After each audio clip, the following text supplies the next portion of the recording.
সম্মানিত দিনী ভাই ও বোন, অনেকেই পরিবার নিয়ে অশান্তিতে আছেন, কষ্টে আছেন। আপনি যদি চান পরিবারের শান্তি আনতে, সুখ ফিরে আনতে, ছোট্ট একটি আমল করুন। ফজরের সুন্নত নামাজ পড়ে ছোট্ট একটি দোয়া মাত্র 100 বার পাঠ করুন। ইনশাআল্লাহ পরিবারে সুখ শান্তি আসবে, সকল অশান্তি পেরেশানি দূর হয়ে যাবে। ইনশাআল্লাহ বালা মুসিবত দূর হয়ে যাবে, অভাব অনটন দূর হয়ে যাবে। আল্লাহ পাকের রিজিক চতুর্দিক থেকে আসতে থাকবে। আসমান থেকে বৃষ্টি জমিনে যেইভাবে আসে, ঠিক সেইভাবে আল্লাহ পাকের পক্ষ থেকে আপনার বাড়িতে রিজিক আসতে থাকবে। চতুর্দিক থেকে টাকা পয়সা আসবে ইনশাআল্লাহ। তবে বিশ্বাসের সাথে আমলটি করতে হবে। যারা অবিশ্বাসের সাথে আমলটি করবে তাদের আমলে কোনো কাজ করবে না। যারা বিশ্বাসের সাথে আমলটি করতে পারবে ইনশাআল্লাহ, আপনি আমল করার পরেই এই আমলের ফলাফল দেখতে পারবেন। সম্মানিত দিনী ভাই ও বোন, এই ছোট্ট আমলটি কিভাবে করতে হবে, কোন দোয়া কতবার পাঠ করিতে হবে, এবং আরেকটি কথা বলে রাখি, ফজরে 2 রাকাত সুন্নত পড়ার পরে যদি দোয়াটি পাঠ করতে না পারেন, অথবা আপনি নিয়মিত দোয়াটি পাঠ করেন কিন্তু হঠাৎ করে একদিন ফজরের সুন্নত পড়েছেন, অথবা সময় পাননি, অথবা ঘুম থেকে উঠতে পারেননি, যার কারণে ফজরে 2 রাকাত সুন্নত নামাজের পরে দোয়াটি পাঠ করতে পারেননি, আমলটি মিস হয়ে গিয়েছে। এই পর্যায়ে আপনারা কিভাবে এই আমলটি করবেন সে বিষয়ে আলোচনা করব ইনশাআল্লাহ। প্রত্যেকটি বিষয় আপনাদেরকে সুস্পষ্ট করে বলে দিব ইনশাআল্লাহ। অতএব সম্মানিত দিনী ভাই ও বোন, ধৈর্য ধরে সম্পূর্ণ ভিডিওটি দেখার চেষ্টা করুন। আমি আশা করছি এই আমলটি করলে অবশ্যই ফলাফল পাবেন ইনশাআল্লাহ। যে সকল দিনী ভাই ও বোন দোয়া করতে করতে বেহুশ হয়ে গিয়েছেন, আপনাদের দোয়ার কোনো ফলাফল পান না, সমস্ত দোয়া বিফলে চলে গিয়েছে, আজকের এই আমলটি করে দোয়া করেন ইনশাআল্লাহ ফলাফল পাবেন। সম্মানিত দিনী ভাই বোন, বিশেষভাবে যারা ঋণগ্রস্ত, আমলটি করে আল্লাহ পাকের কাছে সাহায্য চান, আল্লাহ পাক আপনাকে সাহায্য করবেন, গায়বী ধন সম্পদ দান করিবেন। আল্লাহ পাক এমন এমন উৎস থেকে আপনাকে রিজিক দান করিবেন, ঋণ পরিশোধ হয়ে যাবে তো যাবেই, আল্লাহ পাক রব্বুল আলামিন আপনাকে ভরপুর শান্তি দান করিবেন, বড় বড় নাজ নিয়ামত দান করিবেন, দুনিয়া ও আখিরাতে আপনাকে কল্যাণকামী করবেন। ছোট্ট একটি কোরআনি দোয়া। সম্মানিত দিনী ভাই ও বোন, আল্লাহ পাক নিজেই আমাদেরকে দোয়াটি শিক্ষা দিয়েছেন। অতএব এই দোয়াটি অবশ্যই কার্যকরী এবং উপকারী। যে সকল দিনী ভাই বোন আমলটি করবেন তারাই ফল পাবেন। সম্মানিত দিনী ভাই বোন, কথা না বাড়িয়ে চলুন আমরা আমলটি শিক্ষা করে আসি। প্রথমে আমরা যে বিষয়টি জানব, ফজরে 2 রাকাত সুন্নত নামাজ পড়ে এই আমলটি করতে হবে, দোয়াটি পাঠ করিতে হবে। অতঃপর জানব যে ফজরের সুন্নত পড়ে যদি আমরা আমলটি করতে না পারি, অথবা ফজরের সুন্নত না পড়তে পারি, তাহলে কোন দোয়া কোন নিয়মে পাঠ করিতে হবে সেই বিষয়েও জেনে নেব ইনশাআল্লাহ। তবে আমলটি নিয়মিত করতে হবে, কমপক্ষে 7 দিন এই আমলটি করিতে হবে। সারা জীবন করলেও কোনো সমস্যা নেই, তবে আপনি অবশ্যই 7 দিন আমলটি করবেন কমপক্ষে। সম্মানিত দিনী ভাই বোন, ফজরে 2 রাকাত সুন্নত পড়ার জন্য ঘুম থেকে উঠে উত্তম রূপে ওযু করবেন। যদি শরীর অপবিত্র থাকে তাহলে পবিত্র করে নেবেন।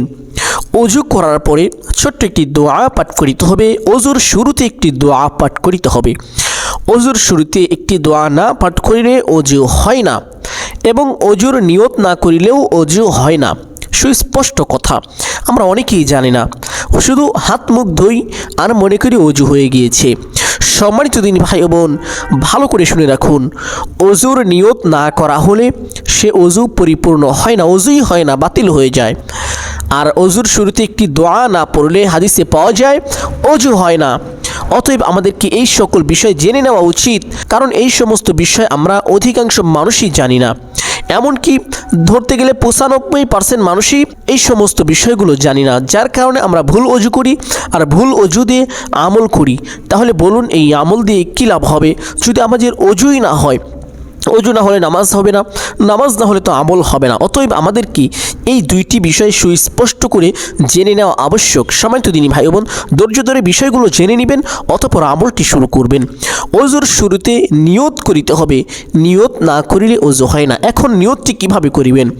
সম্মানিত দিনী ভাই বোন, নিয়ত মুখে মুখে করা ফরজ নয়, নিয়ত মনে মনে করা ফরজ। ভালো করে শুনে রাখুন, নিয়ত মুখে মুখে করা ফরজ নয়, নিয়ত মনে মনে করা হলো ফরজ। নিয়তটি কিভাবে করবেন এই বিষয়ে আলোচনা করি। নিয়তটি এভাবে করিবেন, মনে মনে। আপনি ধরুন নামাজ পড়ার জন্য, ফজরের নামাজ পড়ার জন্য ওযু করবেন। আপনি নিয়ত করিবেন যে আপনি ফজরের নামাজ পড়ার জন্য ওযু করছেন, এভাবে নিয়ত করবেন, নিয়ত হয়ে যাবে। ধরুন আপনি কোরআন তেলাওয়াত করার জন্য ওযু করবেন, আপনি নিয়ত করবেন আমি কোরআন তেলাওয়াত করার জন্য অজু করব। মনে মনে এই ধারণাটা করতে হবে, তাহলেই আপনার অজু হয়ে যাবে। আপনি যে কাজের উদ্দেশ্যে, আজকের এই আমলের উদ্দেশ্যে যদি অজু করেন, তাহলে নিয়ত করবেন, মনে মনে ধারণা রাখবেন যে এই আমলের উদ্দেশ্যে আপনি অজু করছেন, তাহলে আপনার অজু হয়ে যাবে। এটা গেল নিয়তের আলোচনা। এখন আমরা জানবো যে অজুর শুরুতে কোন দোয়া না পড়লে হাদিসে পাওয়া যায় অজু হয় না। সম্মানিত দিনী ভাই ও বোন, ইমাম মালিক রহমতুল্লাহ আলাই, যিনি 4 ইমামের মধ্যে একটি প্রসিদ্ধ ইমাম, হজরত ইমাম মালিক রহমতুল্লাহ আলাই, তিনি বলেছেন অজুর শুরুতে একটি দোয়া না পড়িলে অজু হয় না। সেই দোয়াটি কিন্তু সহজ, আমরা সবাই পারি কম বেশি, কিন্তু আমরা জানি না এই দোয়াটি অজুর শুরুতে পড়তে হয়, আর না জানার কারণে দোয়াটি পাঠ করি না, আমাদের অজু হচ্ছে না। সম্মানিত দিনী ভাই বোন, সেই দোয়াটি হলো বিসমিল্লাহির রহমানির রহিম। আল্লাহ পাকের প্রশংসা, পরম করুণাময় অসীম দয়ালু আল্লাহর নামে শুরু করছি। এটা হলো বিসমিল্লার অর্থ। এতটুকু না বলে অজু করলে সেই অজু হয় না, ইমাম মালিক রহমতুল্লাহ আলাইহি বলেন, এবং হাদিসের মধ্যেও পাওয়া যায়। সম্মানিত দিনী ভাই বোন, অতএব অজুর শুরুতে বিসমিল্লাহির রহমানির রহিম এইভাবে পাঠ করিব। তাহলে আমরা দুটি বিষয় ক্লিয়ার হয়ে গেলাম। 1 নাম্বার হলো অজুর শুরুতে নিয়ত করিতে হবে, 2 নম্বরে হলো অজুর শুরুতে বিসমিল্লাহির রহমানির রহিম পাঠ করতে হবে। কমপক্ষে বিসমিল্লাহ বলে অজু শুরু করতে হবে, বিসমিল্লাহ কমপক্ষে এতটুকু পাঠ করিতেই হবে। এই দুইটি বিষয় আমরা যথেষ্টভাবে আদায় করার চেষ্টা করব ইনশাআল্লাহ, তাহলে আমাদের অজু পরিপূর্ণ হবে। অতঃপর এই অজু দিয়ে যদি আমরা নামাজ পড়ি, তাহলে আমাদের নামাজ কবুল হওয়ার সম্ভাবনায় রয়েছে 100তে 100%। সম্মানিত দিনী ভাই ও বোন, তবে অজুর মধ্যে আরেকটি বিষয় লক্ষ্য রাখতে হবে। অজুর যে 4টি ফরজ আছে, অবশ্যই ফরজগুলো সুস্পষ্ট করে সুশুদ্ধ করে আপনাকে আদায় করে নিতে হবে। যেমন সমস্ত মুখমণ্ডল ধৌত করা, কমপক্ষে একবার সমস্ত মুখমণ্ডল ধৌত করিতে হবে। চুল পরিমাণ জায়গা শুকনো থাকা যাবে না। যদি চুল পরিমাণ জায়গা শুকনো থাকে, আপনার অজু হবে না, অজু বাতিল হয়ে যাবে। 2 নম্বর ফরজ হলো 2 হাতের কোণই সহ 3 বার বা 1 বার কমপক্ষে ধৌত করা ফরজ। 1 বার ধৌত করিতেই হবে পরিপূর্ণ। যদি চুল পরিমাণ জায়গা শুকনো থাকে, অজু কিন্তু হবে না। 3 নম্বর ফরজ মাথা মাসেহ করা। আল্লাহ পাক পবিত্র কুরআনুল কারিমে মাথা মাসেহ করতে বলেছেন, কিন্তু এখানে মতভেদ রয়েছে। কোনো ইমাম বলেছেন মাথার 4 ভাগের 1 ভাগ মাসেহ করা, আবার কোনো ইমাম বলেছেন সমস্ত মাথা মাসেহ করা, আবার কোনো ইমাম বলেছেন চুল পরিমাণ মাথা মাসেহ করলেই মাসেহ হয়ে যাবে। সম্মানিত দিনী ভাই বোন, এখানে আমি আপনাদেরকে যে মতটি পেশ করব, সেই মতটি হলো আপনারা পরিপূর্ণ মাথা মাসেহ করবেন। কারণ আল্লাহ পাক পবিত্র কুরআনুল কারিমে মাথা মাসেহ করার কথা বলেছেন।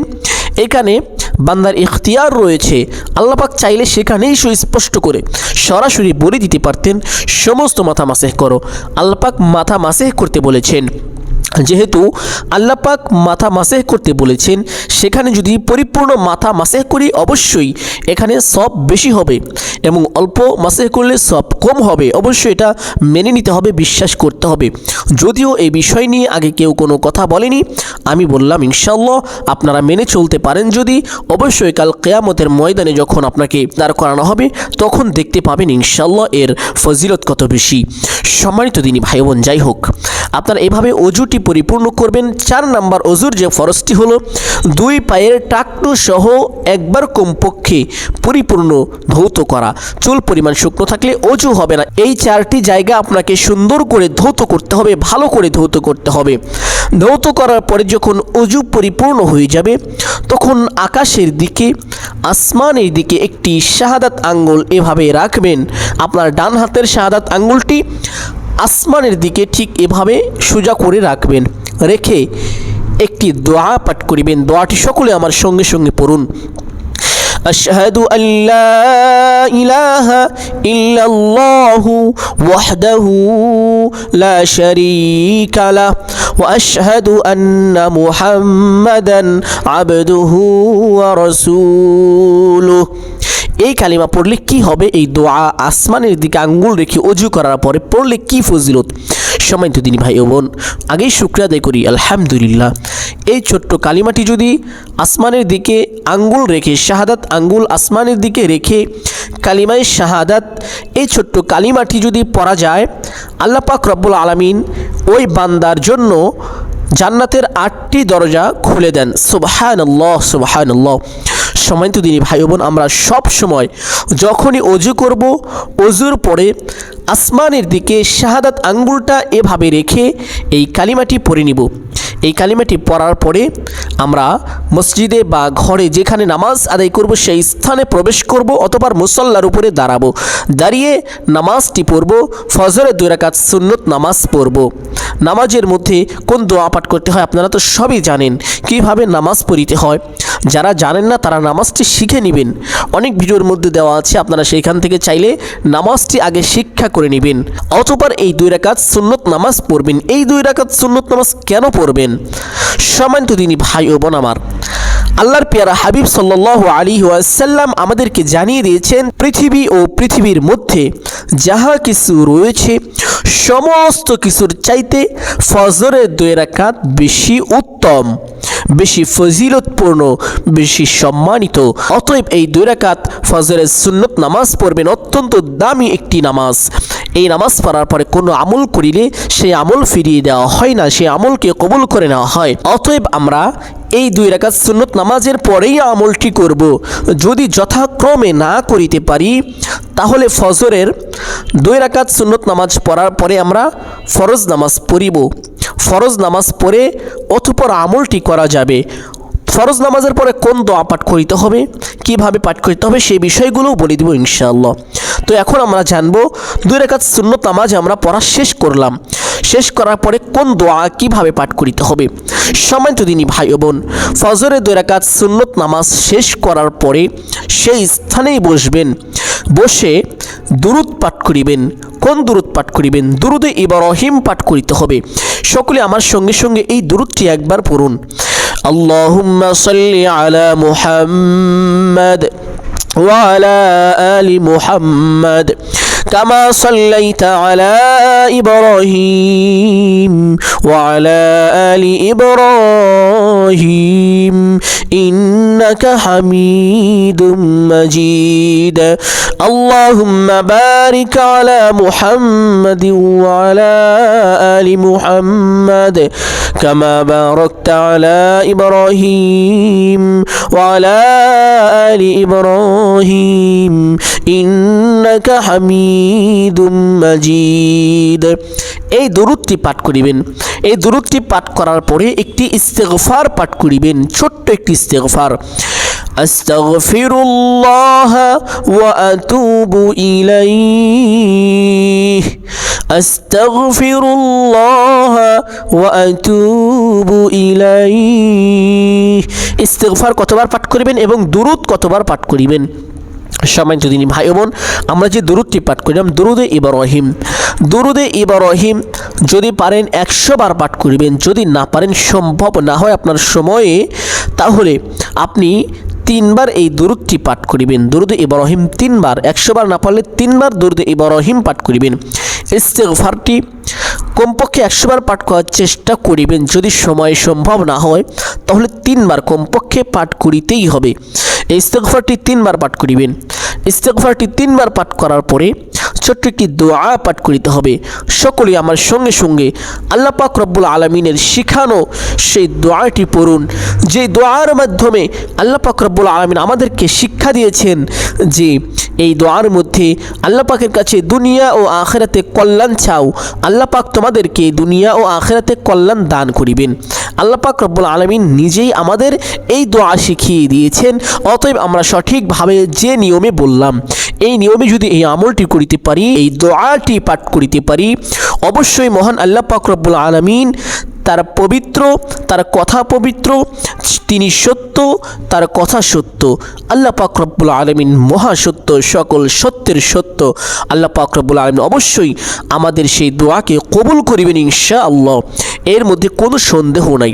আল্লাহ পাক যেহেতু পবিত্র কোরআনুল কারিমে বলেছেন, সেহেতু পবিত্র কোরআনুল কারিমের শুরুতেই আল্লাহ পাক রব্বুল আলামিন আমাদেরকে জানিয়ে দিয়েছেন সূরা ফাতিহার পরে যে সূরাটি সূরাতুল বাকারা, সেই সূরার মধ্যে আল্লাহ পাক প্রথমেই আমাদেরকে জানিয়ে দিয়েছেন আলিফ লাম মিম যালিকাল কিতাবু লা রাইবা ফি। ইহা এমন একটি গ্রন্থ, ইহা এমন একটি কিতাব, ইহা এমন একটি বাণী যাহার মধ্যে সন্দেহ তো দূরের কথা, সন্দেহর অবকাশ নাই। আল্লাহ পাক রব্বুল আলামিন সুস্পষ্ট করে কোরআনের শুরুতেই আমাদেরকে জানিয়ে দিয়েছেন।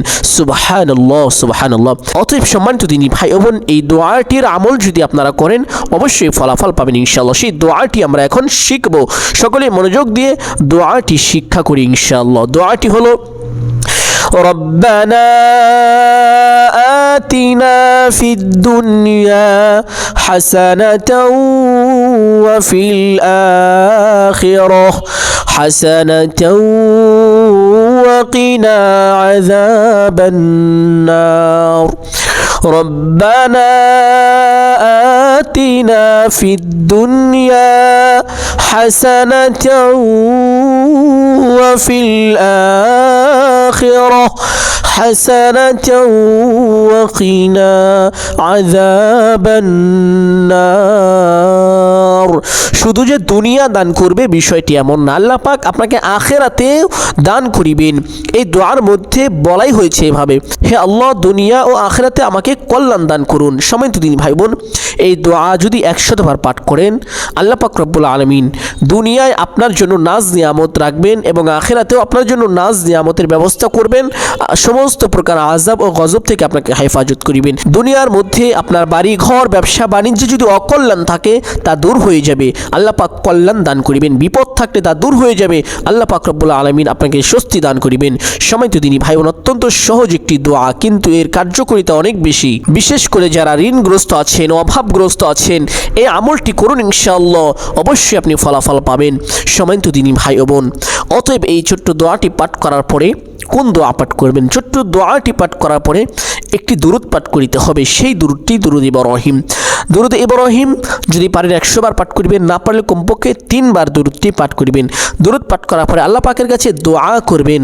যে দোয়া করবেন আল্লাহ তাআলা সেই দোয়াকে কবুল করে নেবেন, আপনার গুনাহ খাতাকে মাফ করে দিবেন। সম্মানিত দিনী ভাই বোন, এখন আমরা জানব যদি ফজরের সুন্নত নামাজের পরে আমলটি করিতে না পারি তাহলে কখন করব। সম্মানিত দিনী ভাই বোন, ফজরের ফরজ নামাজ পড়ার পরে ঠিক এভাবে আমলটি করবেন যেভাবে 2 রাকাত সুন্নত নামাজের পরে করার কথা বলেছি।